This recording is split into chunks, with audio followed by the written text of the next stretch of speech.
Hello dear students, कैसे हैं आप सब? लास्ट टॉपिक शायद समझ में आ गया होगा आप लोगों को। इंट्रोडक्शन दे दूं। मैं हूँ Deepika Swarnkar, assistant professor geography, Rajiv Gandhi PG college Ambikapur से।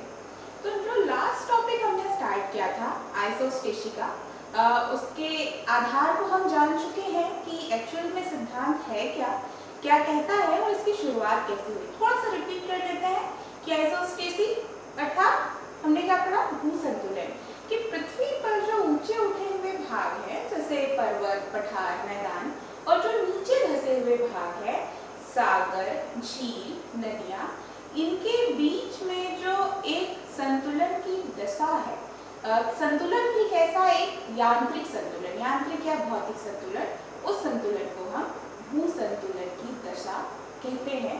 और इसी दशा के कारण ये सारी जो स्थलाकृतियां हैं हमारी पृथ्वी पे स्टेबल हैं। ये समझ लें कि ऐसे स्टेबल हैं कि पृथ्वी के परिभ्रमण से वो गिर नहीं रही है।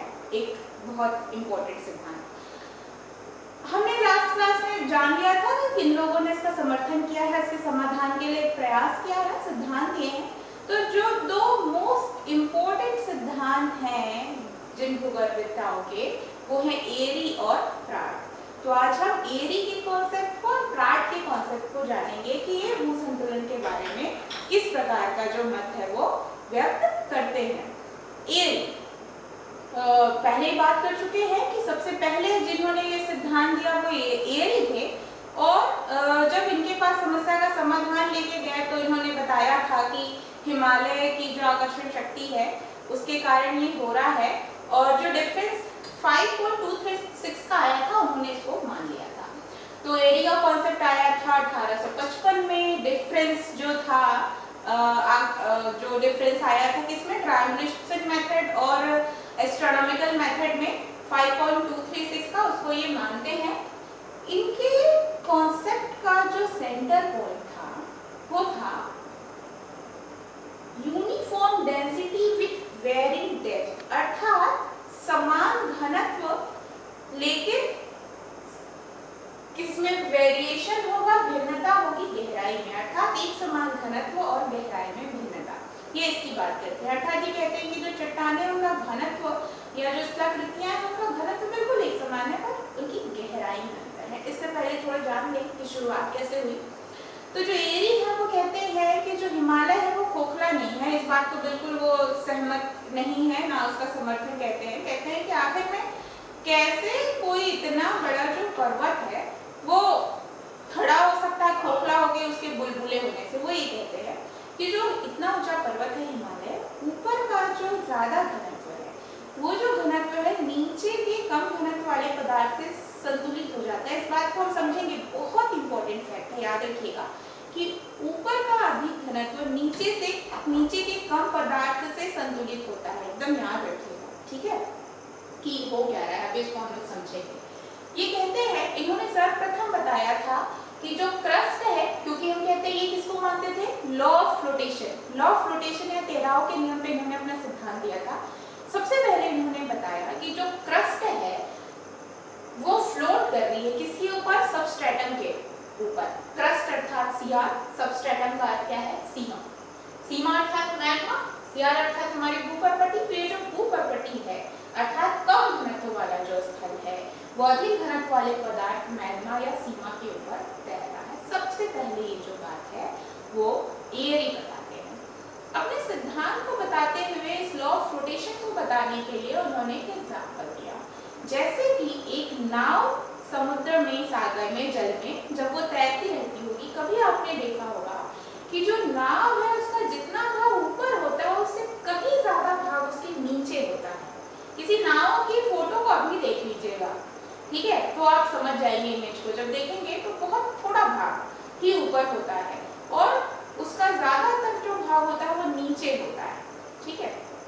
इसको ऐसे भी समझा जा सकता है कि एक जो बर्फ का टुकड़ा होता है, जैसे आइसबर्ग की भी बात हमने की थी फ्लाविंग की, तो एक जो बर्फ का टुकड़ा होता है, आप अभी किसी नाव को देखने नहीं जा पाएंगे, ग्लास लीजिएगा, उस ग्लास में एक आइस का क्यूब डाल दीजिएगा, फ्लाविंग इतना बड़ा टुकड़ा तो नहीं हमारे पास, तो इस एक ग्लास में, पानी से भरे हुए ग्लास में बर्फ के टुकड़े को डालिएगा। जब उस टुकड़े को आप देखेंगे तो उसका बहुत थोड़ा सा भाग, मतलब बस सतह साइज क्यूब की आपको दिखाई देगी ऊपर में, बाकी का पूरा भाग नीचे दिखाई देगा। अर्थात एक भाग ऊपर और उसका 9 भाग नीचे दिखाई देता है।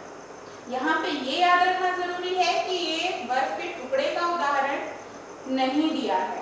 एरी में ये बताया है कि एक नाव की भांति होता है, ठीक है। जैसे एक नाव का कुछ भाग ऊपर और उसका अधिकांश भाग नीचे होता है, वैसे ही जो हमारे स्थलखंड है, जो पर्वत है, जो पठार है, उसका कुछ भाग ऊपर और अधिकांश का भाग नीचे होता है। यहीं पे बात आती है रूट फॉर्मेशन की, जिसमें हम बात किए थे जड़ निर्माण की, कि जो ऊंचे उठे हुए भाग हैं उनकी लंबी जड़ नीचे गहराई तक गई हुई है, जिसके कारण यहाँ पे स्टेबिलिटी बन रही है।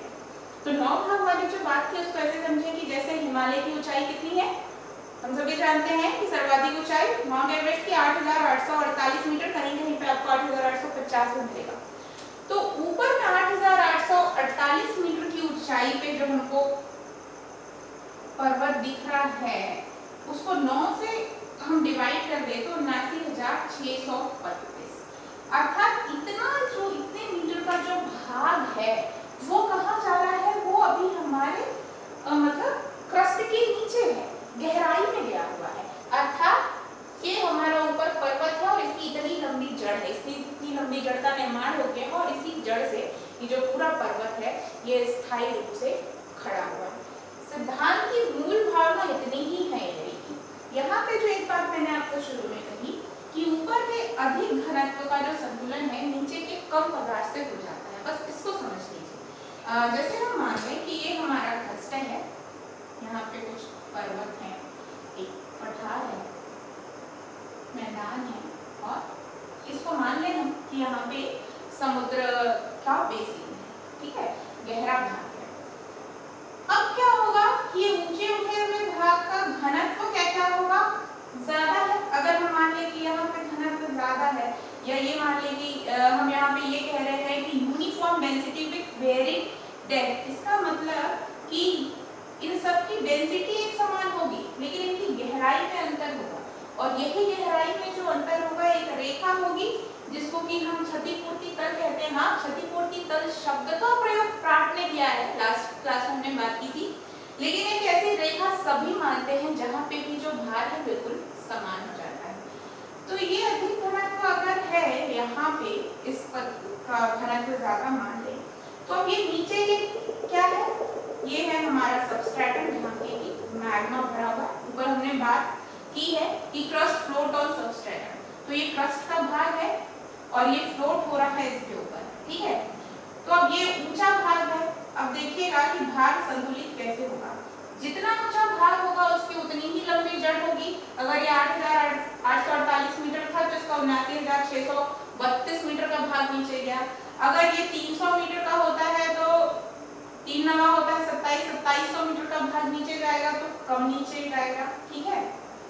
ये और कम नीचे तक जाएगा, कम गहराई में, और ये इसका भाग यही है। अब देखिए यहाँ तक तो ये अगर हम बात करें कि नहीं ये तो पर्वत ऊंचा भाग था, ये ज्यादा भारी होगा, तो संतुलन कैसे आएगा। संतुलन स्थापित ऐसे हुआ कि इसका जितना भाग नीचे चला गया, इसने क्या किया, ये देखिएगा, समझे कि उतनी ज्यादा मात्रा में उसने इस मैग्मा को हटाया, ठीक है। देखिए इस भाग में मैग्मा का भाग कम दिख रहा है, वहीं पे यहाँ देखिए, यहाँ पे आपको मैग्मा ज्यादा दिखाई देगा।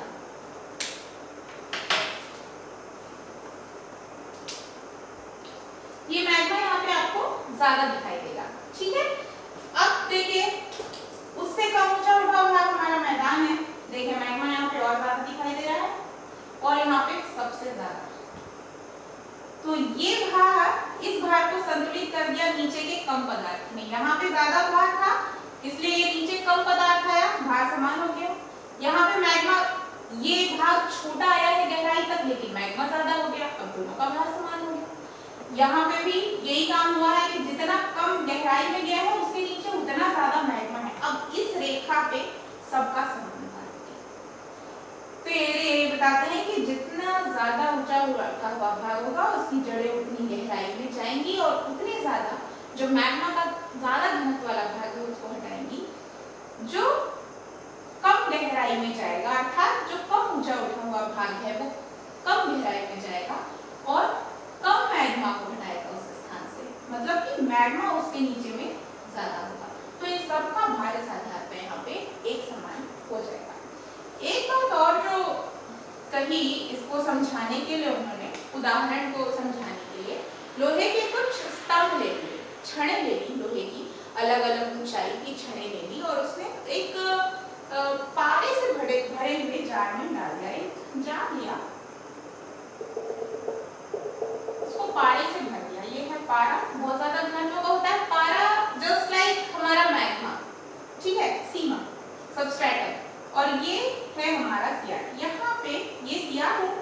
अब इसके ऊपर अलग अलग ऊंचाई के हमारे क्या है, बहुत सारे स्थलाकृतियां, मान लीजिए पर्वत है, ऊंचा भाग है, पठार है, ऊंचा भाग है, मैदान है। तो जितना ज्यादा ऊंचा भाग होगा वो ज्यादा गहराई करता है, क्योंकि पदार्थ देखिए इसने बोला था ना कि एक समान घनत्व होता है, तो एक घनत्व की छड़ें सारी हैं, लोहे की ही सारी छड़ें हैं, लेकिन उनकी लंबाई में अंतर है ना, जिस तरह से हमारी स्थलाकृतियों की लंबाई में अंतर होता है।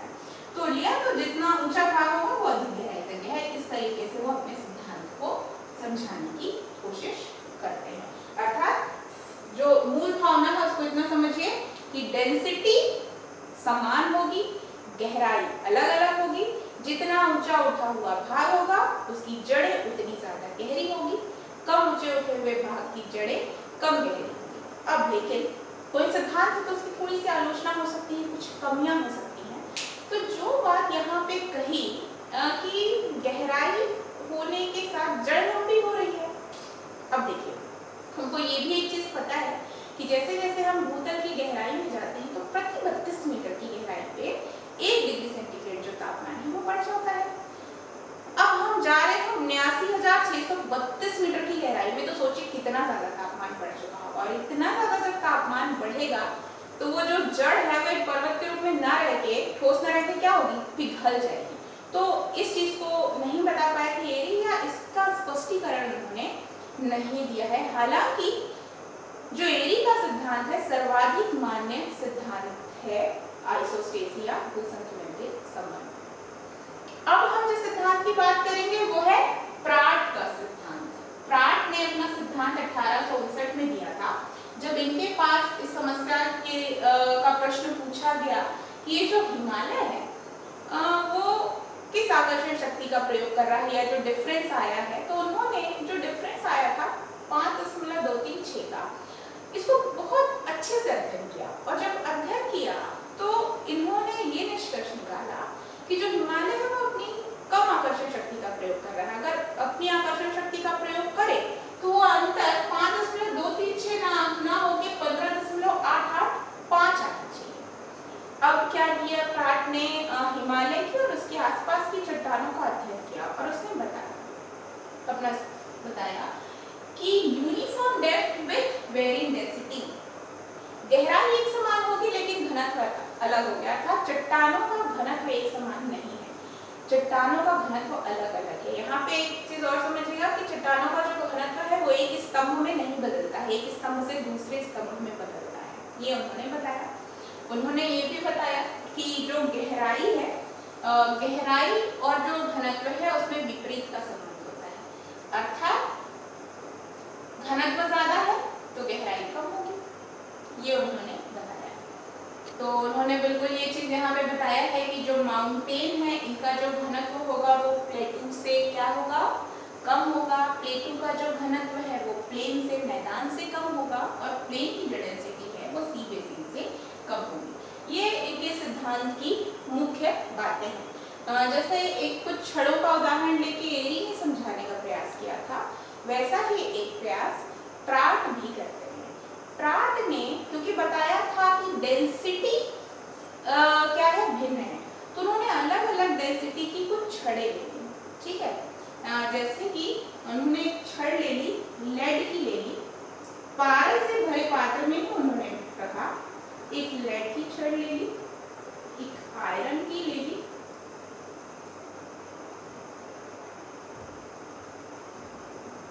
और एक जिंक की है, ठीक है, लेड, आयरन और जिंक की। चूंकि आपको पता होगा कि इन तीनों ही पदार्थों के धातुओं के घनत्वों में अंतर होता है। लेड का घनत्व सर्वाधिक होता है, आयरन का घनत्व उससे ज्यादा है और जिंक का घनत्व सबसे ज्यादा कम है। तो ये जो एक क्षतिपूर्ति तल है हमारी, इस क्षतिपूर्ति तल पे देखिए यहाँ पे इसकी जो ऊंचाई है ना, ये ऊंचाई जितना ज्यादा घनत्व वाला कोई स्थान होगा या जो स्थलाकृति होगी उसकी ऊंचाई कम घनत्व वाले पदार्थ की ऊंचाई ज्यादा है, लेकिन जो गहराई है वो समान है। तो ये इनका जो सिद्धांत था uniform depth with very density, इसको यहाँ पे आप लोग समझ सकते हैं। थोड़ा सा इसको और डिस्क्राइब कर ले तो ये जो लेड है, ये जो जिंक है, इसको हम मान ले माउंटेन, इसको मान ले प्लेटू और इसको मान ले प्लेन। ये हमारा पर्वत है, पठार है और मैदान है। अर्थात जो माउंटेन है, ऊंचा उठा हुआ भाग है, ये कम घनत्व के पदार्थ का बना हुआ है। उससे नीचा जो भाग है पठार, वो उससे कम घनत्व, थोड़े से ज्यादा घनत्व का बना हुआ है। और फिर हमारा आता है प्लेन, जो कि सबसे ज्यादा घनत्व का है। अर्थात ये कम ऊंचा उठा हुआ है, ज्यादा घनत्व का भाग, पर ये जो गहराई है और इसी गहराई पे ये जो रेखा है, इसको क्या कहते हैं? प्राट ने इसको कहा था क्षतिपूर्ति तल या लेवल ऑफ कंपनसेशन। इस लेवल ऑफ कंपनसेशन पे इन सबका भार एक समान होगा, क्योंकि ये कम ऊंचा उठा हुआ भाग इसका घनत्व ज्यादा है, ज्यादा ऊंचा उठा भाग इसका घनत्व कम है, तो सबका जो भार है यहाँ पे एक समान है। ठीक है, यही कहते हैं, प्राट का यही मत है। बस इसी चीज को आपको समझना है। दोनों में मेन जो डिफरेंस है उसको समझ के रखिएगा। प्राट कहते हैं कि घनत्व एक समान होगा, गहराई में अंतर होगा, एरी कहते हैं इसको कि घनत्व एक समान होगा और गहराई में अंतर होगा। और प्राट कहते हैं कि गहराई एक समान होगी लेकिन उनके घनत्वों में अंतर होगा। इन सिद्धांतों के साथ में ये सारे उदाहरण देके एरी और प्राट ने अपने सिद्धांत को बताया। एक और नाम लिया था मैंने, बोवी।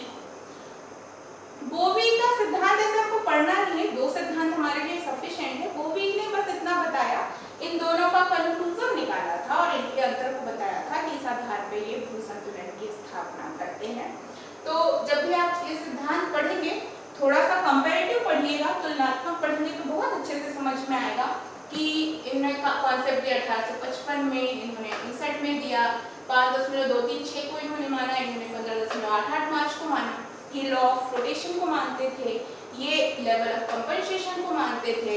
इनका मानना था कि घनत्व एक समान होगा, गहराई अलग अलग होगी। ये मानते थे प्राट की गहराई एक समान होगी और घनत्व अलग अलग। इन अंतर को समझ लेंगे तो आपका जो पूरा टॉपिक है बहुत अच्छे से कंप्लीट हो जाएगा। तो यहाँ पे कंप्लीट होता है हमारा भूस्थिति का सिद्धांत या भू संतुलन का सिद्धांत। ये जो सिद्धांत है बहुत ज्यादा इंपॉर्टेंट है। हम इसको पढ़ रहे हैं बीए फर्स्ट ईयर के टॉपिक के लिए, बट पीजी के जो सिलेबस है उसमें जो जियोमॉर्फोलॉजी का पेपर है बहुत ज्यादा इंपॉर्टेंट टॉपिक है उसमें। इसके साथ ही साथ में आपकी जो प्रतियोगी परीक्षाएं होती है, यूपीएससी हो, पीएससी हो, या जहाँ पे भी ज्योग्राफी को आप बेस बनाएं, उनके लिए बहुत ज्यादा इंपॉर्टेंट है। ध्यान रखिएगा कौन से भूगर्भविदता है, क्या सिद्धांत को उन्होंने ज्यादा महत्ता दी है, किन जगहों के रहे हैं, थोड़ा सा इन पे आपको फोकस करना होगा। एक छोटी सी और बात कि आप लिखें कैसे, ये प्रश्न किस रूप में आ सकता है। तो ये प्रश्न दो रूपों में आ सकता है कि भूस्थितिकी या भूस्थितिकी या भू संतुलन के सिद्धांत की व्याख्या कीजिए। तो आपको भू संतुलन के अर्थ को बताना है, परिभाषा को बताना है और उसके साथ साथ में फिर एरी और प्राट को बताना है। क्वेश्चन ऐसा आ सकता है कि भू संतुलन को परिभाषित करते हुए एरी और प्राट का तुलनात्मक अध्ययन कीजिए। क्वेश्चन ऐसा आ सकता है कि भू संतुलन सिद्धांत को बताइए और एरी के सिद्धांत की विस्तृत व्याख्या कीजिए। तो इन सभी दृष्टिकोणों से आप अपने प्रश्न को तैयार करिएगा। आपके पास मटेरियल एक ही होगा लेकिन उसको लिखने का जो तरीका है वो थोड़ा सा बदल जाएगा। तो आपको शुभकामनाएं। जय हिंद।